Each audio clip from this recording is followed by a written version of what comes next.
Class 9th में खराब marks आने का मतलब भैया मेरी क्लास 10th भी खराब जाएगी, 11th भी खराब जाएगी, क्योंकि कई सारे चैप्टर्स रिलेटेड होते हैं। 11th में बिल्कुल सेम चैप्टर्स दिखते हैं। और सबसे बड़ी बात कि 9th खराब होने से भैया मेरा एक कॉन्फिडेंस गिर चुका है, क्योंकि मेरी गलती ही नहीं थी 9th का रिजल्ट खराब होने में। स्कूल वालों ने जानबूझ करके मार्क्स काटे और ये सच है। And for the first time ever I will expose the entire marking system of class 9, क्योंकि हर एक स्कूल तुम्हारे मार्क्स बेवजह कट कर रहा है। क्या हाल बढ़ने गैंग, अक्षय भैया इस बैक। एंड अगर तुम मुझे नहीं जानते हो तो बता दूं कि पिछले 5 सालों से लाखों स्टूडेंट्स की लाइफ चेंज कर दी हमने। अब आज की इस वीडियो में मेरा मेन मोटिव ये रहने वाला है कि भैया जो बच्चे मैसेजेस में भर रहे हैं, जो बच्चे इंस्टाग्राम पे पूछ रहे हैं, जो मेल्स भरे हुए हैं, पेनफुल है। पता है, एक दर्दनाक चेहरा सामने दिखता है, हमारे रियलिटी चेक मिलता है हमें क्लास 9th के लिए लेकर के। क्योंकि जब एक बच्चा छोटी सी उम्र में, कितनी उम्र है तुम्हारी, 14-15 साल की हो, अब इस उम्र में जब बच्चा कहता है कि भैया मैं पढ़ा था साल भर, कोचिंग करी, यूट्यूब की बैचेस खरीदी, सब कुछ किया, बट आखिरी में मैं पेपर लिख करके भी जो आया ना, उसमें तक अगर मुझे मार्क्स नहीं मिले हैं, स्कूल वालों ने जानबूझ के मार्क्स काटे हैं। एंड बहुत खराब फील हो रहा है, क्योंकि हम खराब फील कर रहे हैं, पेरेंट्स ह्यूमिलिएटेड हैं, हमारा कॉन्फिडेंस खराब हो चुका है और कुछ समझ नहीं आ रहा है क्या करें। बस स्पेशली तुम्हें कह रहा हूँ, आंखों में आंखें डाल करके इधर देखो और इस वीडियो को एंड तक देख लेना, सब समझ में आ जाएगा कि ये क्लास 9th के रिजल्ट्स का क्या स्कैम चल रहा है। आ जाओ शुरू करते हैं। देखो, सबसे पहली बात तो मैं तुम्हें बता दूं कि क्लास 9th वालों, सबसे बड़ी चीज ये है ना कि तुम सभी लोग बट चुके हो दो कैटेगरीज में। एक, वो ऑल इज वेल वाले बंदे हैं जिनको कोई प्रॉब्लम नहीं है क्योंकि सब बढ़िया चल रहा है, इन्हें कोई दिक्कत नहीं, इनका रिजल्ट अच्छा आया है। बट दूसरी कैटेगरी वो आ जाती है जहां पर भैया हम बैठे हैं, जहां पर मार्क्स खराब आए हैं, जहां पर हमारे पेरेंट्स हमसे खुद नाराज बैठे हैं कि साल भर फीस भरी थी, सब कुछ किया था, अब मार्क्स क्यों खराब आए। देखो, पेरेंट्स और हमारे बीच ना एक एज गैप तो है ही, ऑनेस्टली एक्सेप्ट करो उस चीज को कि एक एज गैप है। बट मैं तुम्हारी बात को पूरी तरह समझ सकता हूं और पेरेंट्स की भी बात को समझ सकता हूं। पेरेंट्स ने फीस भरी थी यार, ट्यूशन की, स्कूल की, कोचिंग की, ऑनलाइन तुमने कोई बैच ली होगी तो उसकी। अब पेरेंट्स एक्सपेक्ट करेंगे ना कि तुम्हारा एक बेसिक मार्क्स आ जाए 90%, 92%, 85%, जो भी, बट वो ही नहीं आया तो वो नाराज तो होंगे। तो उनकी एक्सपेक्टेशन ठीक थी, उनको अभी साइडलाइन करते हैं हम लोग। पहली चीज, तो तुम्हारे मार्क्स खराब आए हैं, इसके वजह से ये जो रीजन है, लो सेल्फ एस्टीम होना, ये बहुत बड़ी प्रॉब्लम है, क्योंकि ये नहीं होना चाहिए। क्यों नहीं होना चाहिए पता है? आओ ये देखो अपने सामने।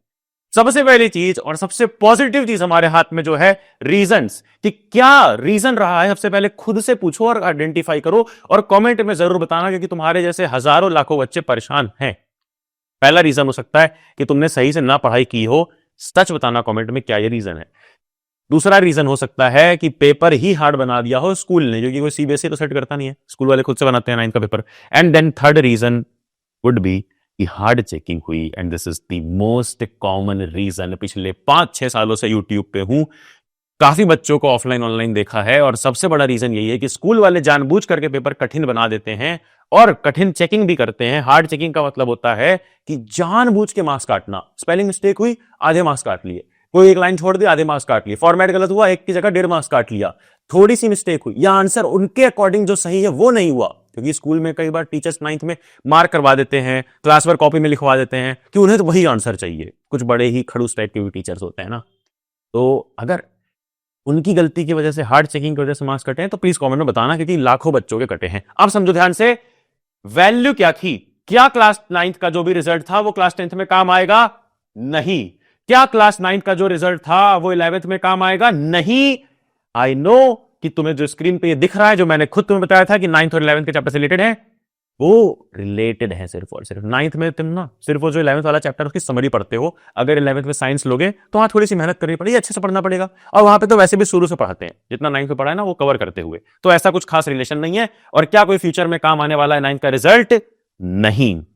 अगर ये पॉइंट ऑफ व्यू समझ जाते हो तो खेल बेटा सिर्फ पॉइंट ऑफ व्यू का है, तो सब मालूम पड़ जाएगा कि भैया क्या चल रहा है। और स्कूल वाले मार्क्स भी हो सकता है इसीलिए काटते हो कि तुम आगे अच्छा परफॉर्म करो, क्योंकि जिस स्कूल से आप 9th करते हो उसी से आपको 10th करना पड़ता है, एक बार में रजिस्ट्रेशन हो जाता है, और 10th में अच्छे मार्क्स तुम तभी लाओगे जब वो 9th में मार्क्स काटेंगे। और 10th में अच्छे मार्क्स से सिर्फ तुम्हारा फायदा नहीं है, सिर्फ पेरेंट्स का फायदा नहीं है, इंस्टेड स्कूल का सबसे बड़ा फायदा है, क्योंकि स्कूल का ओवरऑल रिजल्ट अच्छा आता है। वो होर्डिंग पे ना टॉपर्स दिखाने हैं स्कूल को, और ये भी एक रीजन है कि मार्क्स काटने का। तो प्लीज मैं तुमसे बस इतना कहना चाहूंगा कि अगर मार्क्स खराब आए हैं 9th में, इसका मतलब ये नहीं कि तुम्हारे 10th में मार्क्स खराब आएंगे। लो सेल्फ स्टीम या लो कॉन्फिडेंस होना बहुत बड़ी बेवकूफी है। मेरे खुद क्लास 9th में 70% मार्क्स भी नहीं थे एंड 10th में 94% मार्क्स थे, जो उस टाइम पे बहुत बड़ी बात थी, विथआउट एनी कोचिंग, और प्रॉपर न्यूज़पेपर में फोटो आई थी। एंड आज जो कुछ भी मैं कर रहा हूं वो इसलिए कर पा रहा हूं क्योंकि पॉइंट ऑफ व्यू अलग है। ना ही मैं 10th के बाद बहुत ही ओवर कॉन्फिडेंट हुआ, ना ही जब 9th में मार्क्स खराब आए तो बहुत ही अंडर कॉन्फिडेंट हुआ कि भाई मैं तो कुछ कर ही नहीं सकता। मैं हमेशा पॉजिटिव रहा और पॉइंट ऑफ व्यू बदलता रहा। कैसे, क्या बोल रहा हूं मैं? देखो, दो पॉइंट ऑफ व्यू हो सकता है। एक, अगर तुम्हें दुखी रहना है तो बोल दो कि क्यों भगवान, क्यों मेरे साथ ऐसा हुआ, मेरे साथ ही क्यों ऐसा होता है, वगैरह वगैरह, जो भी स्टेटमेंट तुम सोच रहे हो या जो भी तुम ग्रुप चैट में लगे हुए हो। अगर अच्छा माइंडसेट रखना है तो ये वाला पॉइंट ऑफ व्यू रखो कि 10th is a new journey और मैं तुम्हारे साथ खड़ा हूं बेटा। 9th में, 10th में, हर समय तुम्हारे साथ खड़ा हूं। 10th वालों को, तुम्हारे सीनियर्स को हाथ पकड़ करके 10th करवाई, इतने मजेदार तरीके से करवाई कि जो पढ़ाया वही सेम टू सेम उठ करके आया, और इस बार भी आएगा। 10th क्लास के लिए ऑलरेडी हमने एक शून्य बैच नाम से एक बैच लॉन्च कर दी है एट ₹0, और ₹0 में यानी फ्री में तुम्हें notes, worksheet, DPP, sample paper, quiz, time based quiz, flash card, ये सारे मटेरियल्स मिलते हैं फ्री में। जाकर के अभी इनरोल कर लेना पढ़लक्ष्य.com से या हमारे एंड्रॉइड पढ़लक्ष्य ऐप से प्ले स्टोर पे इंस्टॉल करके। अब सिंपल सी बात यह है कि 9th में सबकी पैंट ढीली होती है, बस हवा निकल गई। ये सच बात है, 9th में सबके मार्क्स ही एक्सपेक्टेड मार्क्स से थोड़े से कम आते हैं, क्योंकि because for the obvious reason जो मैंने अभी बताए थे तुम्हें। तो रीजंस कुछ भी हो सकते हैं, बट अब तुम्हारे लिए रीजन नहीं मैटर करता है, सॉल्यूशन मैटर करता है, which is this point of view. ये पॉइंट ऑफ व्यू लेके चलोगे तो 10th अच्छी जाएगी और तुम पॉजिटिव रहोगे। ये पॉइंट ऑफ व्यू लेके चलोगे तो कुछ भी अच्छा नहीं होगा, दिन भर मूड खराब रहेगा, और मूड खराब यानी मूड सड़ा हुआ रहेगा।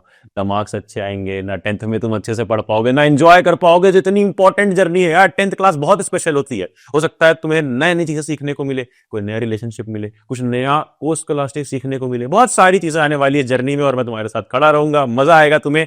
बस पॉजिटिव हो जाओ। 9th में मार्क्स कटते हैं, this is a fact. School वाले खुद मार्क्स काटते हैं, मैंने सब रीजन तुम्हें बता दिए हैं। और अब याद रख लो कि शून्य बैच तुम्हारे लिए फ्री है, एनरोल कर लो, फ्री में सारे मटेरियल्स ले लो और पढ़ना स्टार्ट कर दो 10th के लिए। सारे लेक्चर्स मैं खुद इस चैनल पर डालने वाला हूं, तो सब्सक्राइब कर लो, नोटिफिकेशन शेयर दो, और टेलीग्राम चैनल जरूर ज्वाइन कर लेना for latest syllabus and latest strategies.